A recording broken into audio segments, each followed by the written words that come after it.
Class 8 chapter 12 direct and inverse portion. इसको direct and inverse variation भी बोला जाता है।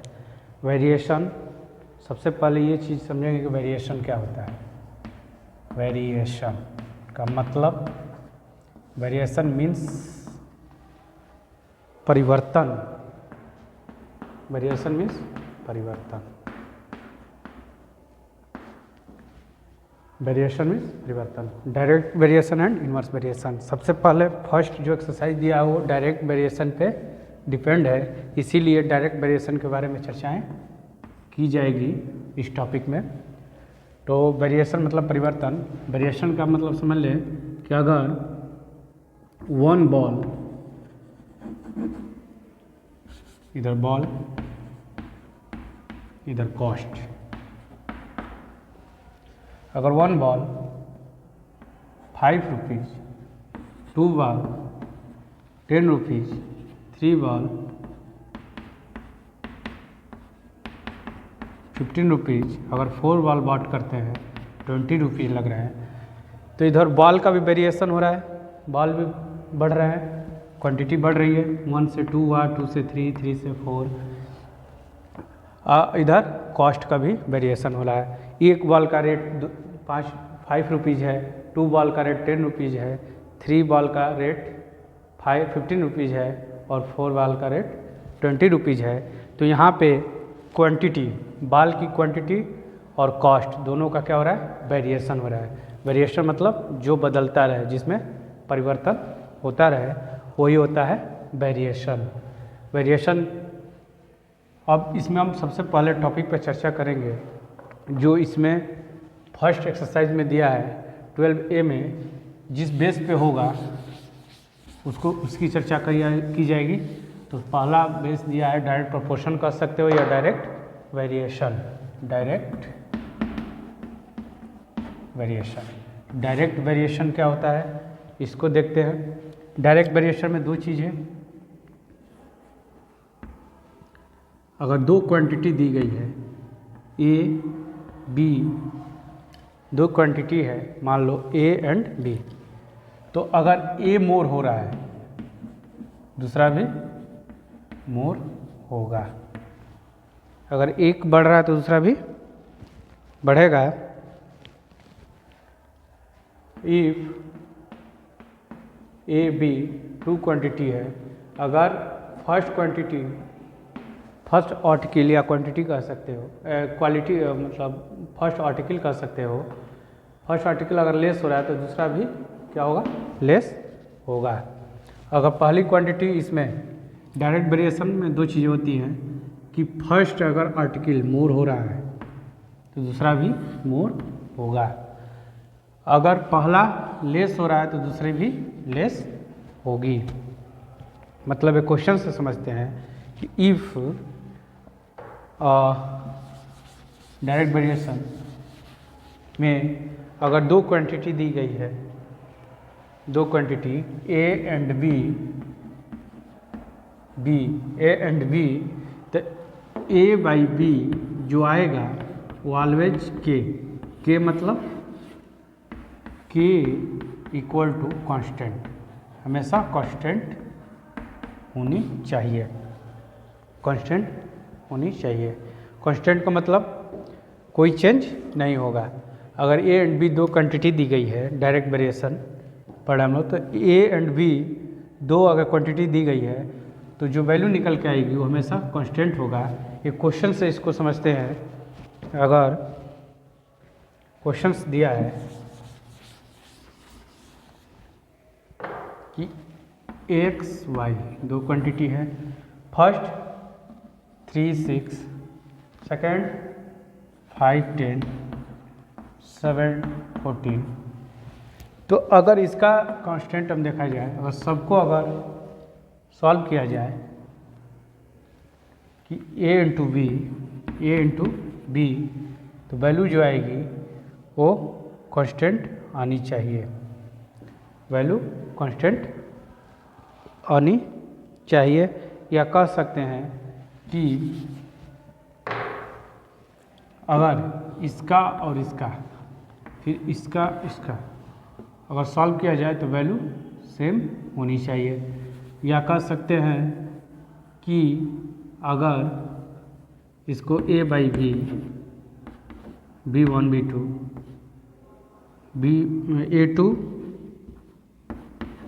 B2 A3 B3 अगर इसको सॉल्व किया जाए तो 1/2 1/2 1/2, जो कि 1/2 क्या है, कांस्टेंट है। अगेन फिर से एक बार जैसे दिया है, ये लेट कर लेते हैं, x1 है, ये y1 है, ये x2 है, ये y2, x3 y3। सपोज इसको अगर रेशियो में, तभी हम चर्चा किए थे कि a बाई बी दो क्वांटिटी है तो k मतलब कांस्टेंट टर्म के इक्वल होना चाहिए। तो 3/6, 5/10, 7/14, अगर इसको सॉल्व किया जाए तो 1/2 1/2 1/2, तो ये जो 1/2 आ रहा है सब में, ये क्या होगा, कांस्टेंट। यही होता है direct variation, constant direct variation. अब ये कांस्टेंट टर्म हो गए, इसी से पता किया जाता है x and y are directly proportional. अगर क्वेश्चंस दिया गया हो और पूछा जाए, क्वेश्चन दे और एग्जांपल एक लेते हैं, सपोज एक क्वेश्चंस लेते हैं और पता करते हैं कि ये डायरेक्टली प्रोपोर्शनल है कि नहीं। जैसे x एंड y दो दिया है, 4 12 7 21 12 36 और 15 60। पता करना है, observe the table given below and find whether x and y are directly proportional. Directly proportional का मतलब कांस्टेंट टर्म कुछ होना चाहिए। तो कांस्टेंट टर्म देखते हैं, ये 45 कर लेते हैं, 60 के जगह 45। तो constant term 4/12 equal to 7/21 equal to 12/36 equal to 15/45। ये अगर सभी इक्वल हैं, क्यों इक्वल हैं, अगर इसको तो 1/3, इसको भी अगर सिंपलेस्ट करें तो 1/3 1/3 और 1/3, वेयर सब में जो कांस्टेंट टर्म मिलेंगे, कांस्टेंट टर्म वो क्या होगा, 1/3 is a constant, 1/3 is a constant, 1/3 सब में कांस्टेंट है। So x and y are directly proportional, x and y are directly proportional. अगर कांस्टेंट टर्म निकलते हैं, अगर इसको सपोज यहाँ पे अगर 60 हो जाता है तो यहाँ तक तो इक्वल था, लेकिन इसको अगर सॉल्व करते 1/4 आता है जो नॉट इक्वल होता है, तो x and y directly proportional नहीं होता। सपोज अगर यहाँ 45 है, यहाँ 16 कर दिया जाए तो फर्स्ट में 1/4 हो जाता है, 1/4, और यहाँ पे 1/3। तो ये सब तो कांस्टेंट मिल रहे हैं, लेकिन ये नॉट इक्वल है, इसके नॉट इक्वल है, तो x and y directly proportional नहीं होगा। डायरेक्टली प्रोपोर्शनल होने के लिए सब में कांस्टेंट निकलना चाहिए, सब में कांस्टेंट निकलना चाहिए। जैसे इसमें 1/3 आया। एक और क्वेश्चन से समझते हैं कि डायरेक्टली प्रोपोर्शनल है कि नहीं। डायरेक्टली प्रोपोर्शनल का मतलब x/y की जो वैल्यू आएगी वो कांस्टेंट होनी चाहिए, x/y की वैल्यू कांस्टेंट होनी चाहिए। x y दो टर्म, दो क्वांटिटी दी गई हैं।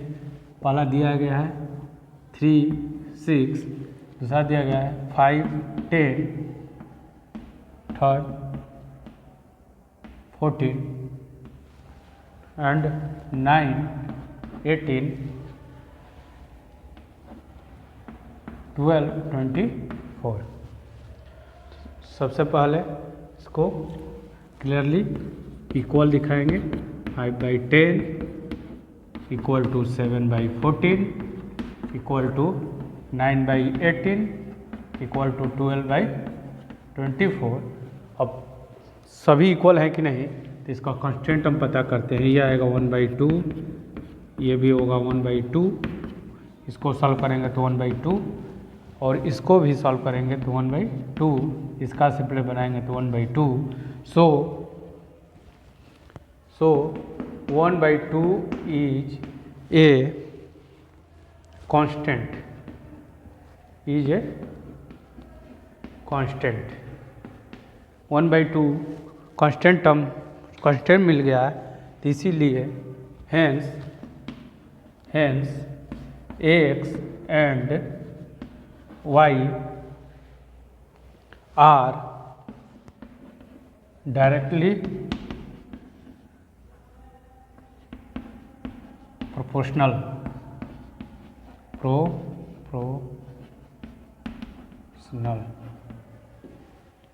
Directly proportional. x and y are directly proportional. क्यों डायरेक्टली प्रोपोर्शनल? क्योंकि 1/2 इसमें कांस्टेंट सभी मिल गया, मतलब सभी इक्वल हो गए। इसीलिए जब कांस्टेंट टर्म मिलता है तो वो डायरेक्टली प्रोपोर्शनल होगा। अगर सपोज यहाँ पे 12/36 दे देता तो यहाँ पे आ जाता 12/36 तो 1/3 जो नॉट इक्वल होता तो x and y not directly proportional होती, क्योंकि कांस्टेंट टर्म नहीं मिलता। क्योंकि ये लास्ट जो टर्म दिया है x/y 12/36 1/3 है, जो कांस्टेंट टर्म शो नहीं कर रहा है, इसलिए x and y are not directly proportional हो जाता है। कुछ क्वेश्चंस देख लेते हैं इस पे।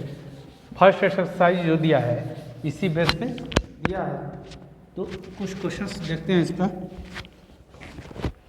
उसके बाद आगे बढ़ते हैं। फर्स्ट एक्सरसाइज इसी पे बेस है, 12 है। तो जैसे एक क्वेश्चंस देखते हैं। Example, if x and y are directly proportional,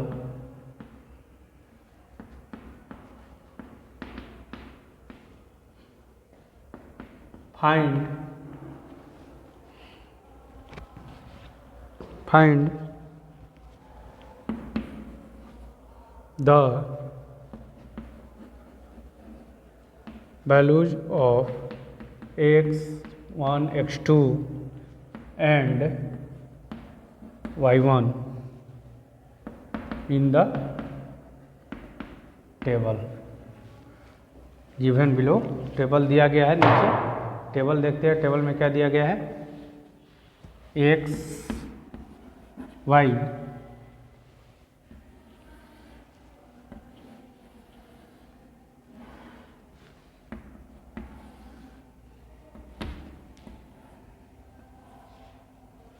xy 3/36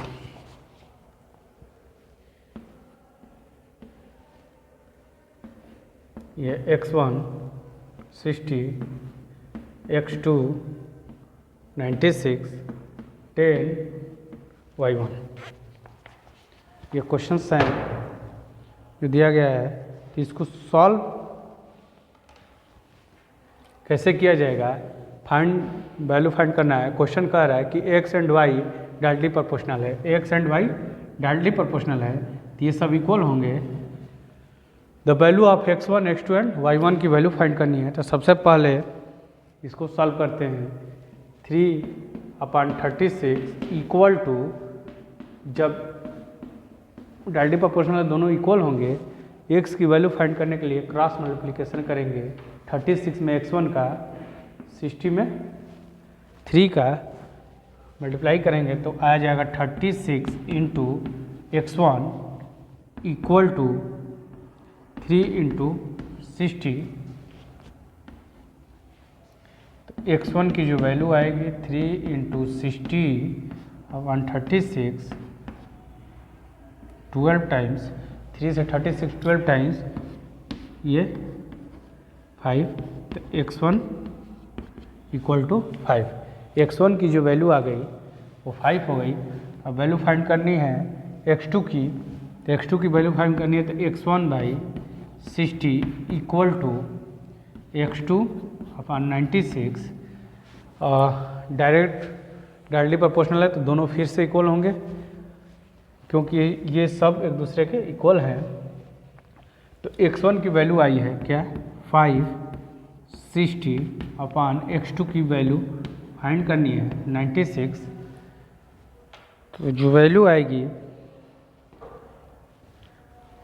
जो इसकी वैल्यू आएगी, क्रॉस मल्टीप्लिकेशन वही काम, cross multiplication 60 into x2 equal to 5 into 96, तो x2 5 इंटू 96 बाई 60, 12 टाइम्स, 12 से 96 8 टाइम्स, तो x2 8 times, x2 x time आ गया। y1 की वैल्यू फाइंड करनी है, y1 की वैल्यू फाइंड करनी है, उसको देखते हैं y1 की वैल्यू कैसे फाइंड होगी। फिर सपोज डायरेक्टली प्रोपोर्शनल दिया था तो x2 upon 96 equal to 10 upon y1। x2 की वैल्यू 8 आई है तो 8 upon 96 equal to 10 upon y1। Cross multiplication तो 8 into y1 equal to 10 into 96, तो y1 equal to 10 into 96 by 8 times 12, 12 10 जा 120, तो y1 की वैल्यू 120 आ गई। x1 की वैल्यू 5 आई, x2 की वैल्यू 8, x1 की वैल्यू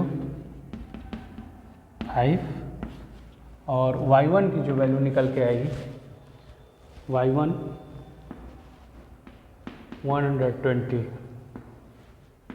तीनों चीज़ें फाइंड हो गई। क्वेश्चंस में यही तीन चीज़ तीनों फाइंड करना था, अननोन क्वांटिटी यही थी। तो जब डायरेक्टली प्रोपोर्शनल कह रहा है तो उसको इक्वल में रखेंगे क्योंकि सभी एक दूसरे के इक्वल होंगे, कांस्टेंट टर्म निकलेंगे इसलिए एक दूसरे के इक्वल होंगे।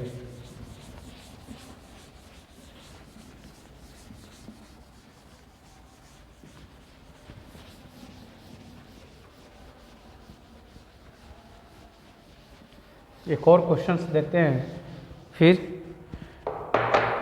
टॉपिक पर चलते हैं। Suppose 1 examples,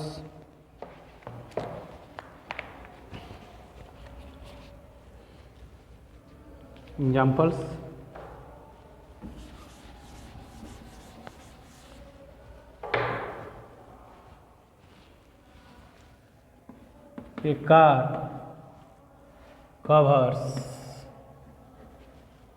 430 kilometer in 36 liter of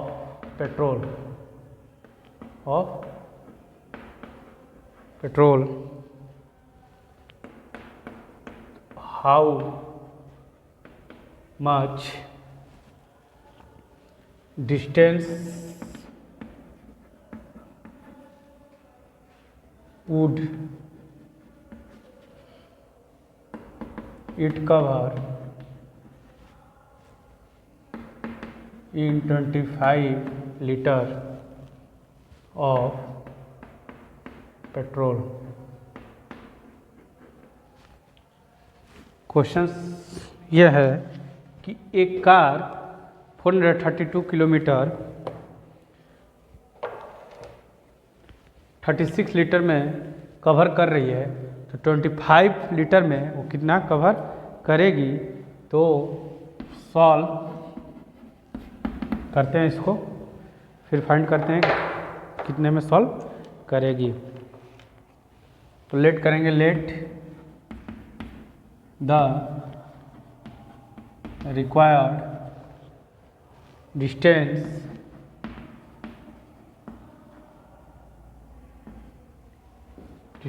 B A और quantity of petrol. Box A distance cover करेगी, quantity of petrol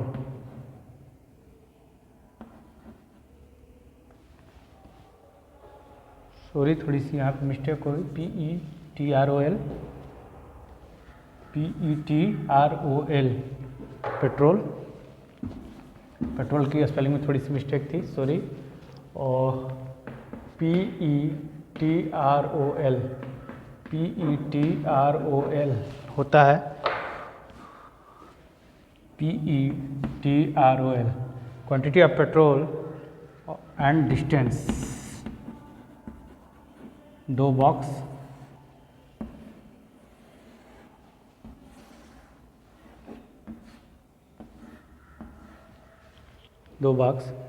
quantity of petrol 36 kilometre, 432 kilometre, तो 25 में 1 किलोमीटर कवर करेगी।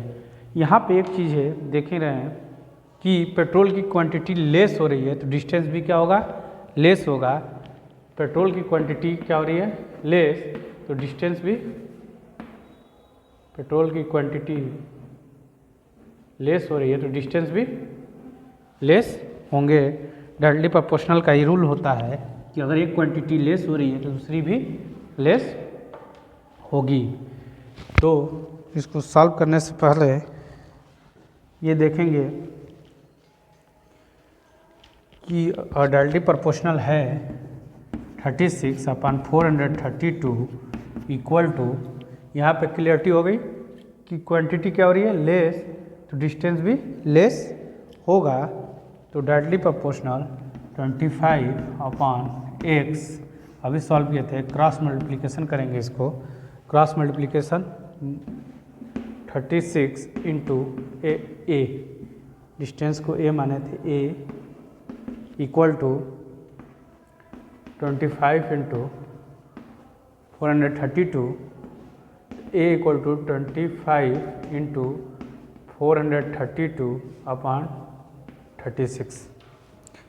डिविजिबल करेंगे 4 से 9 टाइम्स, 10, 8, 9 से 12 से मल्टीप्लाई होगा तो 300।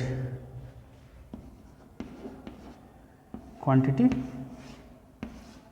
कितना डिस्टेंस कवर करेगी, 25 लीटर में 300 किलोमीटर। तो रिक्वायर्ड डिस्टेंस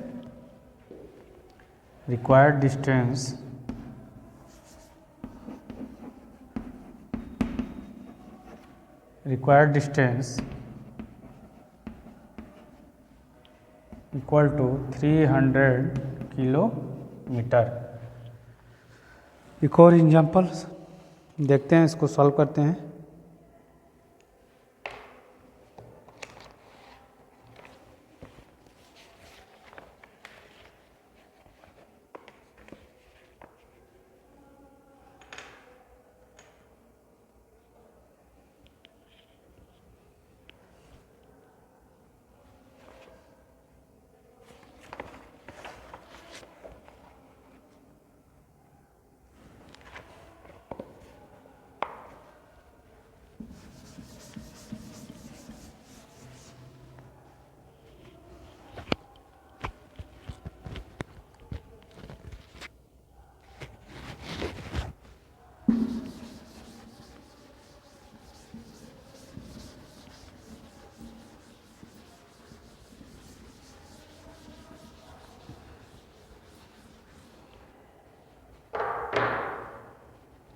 क्वेश्चंस दिया है, if the weight of 9 seats. If the weight of 9 seats of thick paper is 30 gram,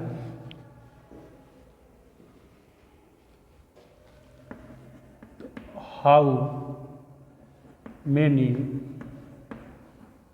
sheets of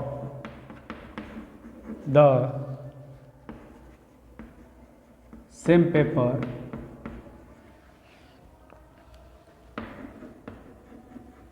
would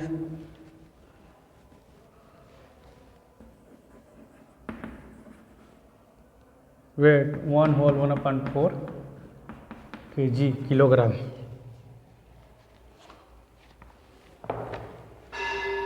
तो लेट द रिक्वायर्ड सीट्स, सबसे पहले कह रहा है कि 9 सीट का वेट 30 ग्राम है, तो ऐसे कितने सीट होंगे जिनका वेट 1/4 kg होगा। तो first of all solve, let करते हैं। Let the required seat be A, required seat A होगा। सबसे पहले ये देखेंगे, ये ग्राम में दिया है, तो ये भी क्वांटिटी किस में चेंज कर लेंगे, ग्राम में। तो 4 × 1 = 4 1 5/4 और 1 ग्राम 1 kg इक्वल टू 1000 ग्राम होता है। तो इसको 1000 से मल्टीप्लाई की जाएगी 250, और 250 को मल्टीप्लाई करेंगे तो ये इतना ग्राम होगा। इतना ग्राम को कितना सीट बनेंगे। तो इसको सीट को रिक्वायर्ड कर लिया गया कि ए, लेट कर लिया गया कि ए बनेंगे। तो यहाँ पे जो बॉक्स बनेगा,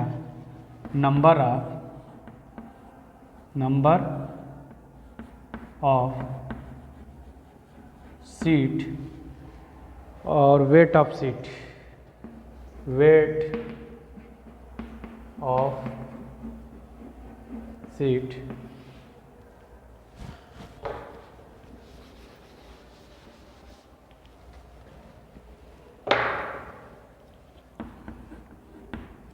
number of seat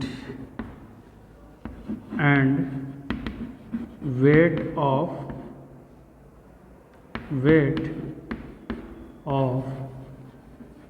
seat।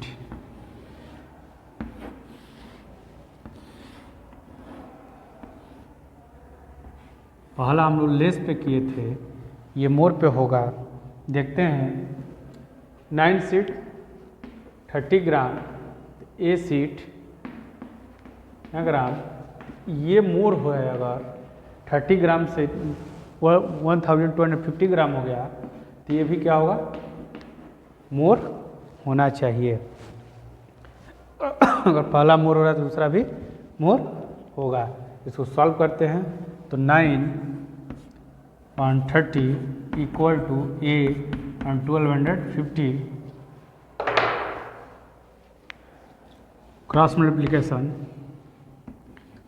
तो 30 × ए इक्वल टू 9 × 1250, तो ए इक्वल टू हो जाएगा 9 × 1250 डिवाइड बाई 8। 8 से इसको डिवाइड किया जाए, 8 1 जाए 8, 4 5, 8 5 जाए 4 5, 8 5 जाए 50। अगर 4 से इसको डिविजिबल करें, पहले 2 से कटाते हैं, 4 × 6, 2 2 जा 4, 2 5 जा 10। और सॉरी ये 30 है, सॉरी थोड़ी सी मिस्टेक हो गई। 9 × 1250 डिवाइड बाई 3 3 जा 9, 3 5 जा 15, कितने सीट बनेंगे? 375। 3 × 125, 325 सीट्स रिक्वायर्ड होंगे, 375 सीट्स रिक्वायर्ड होंगे। Thank you.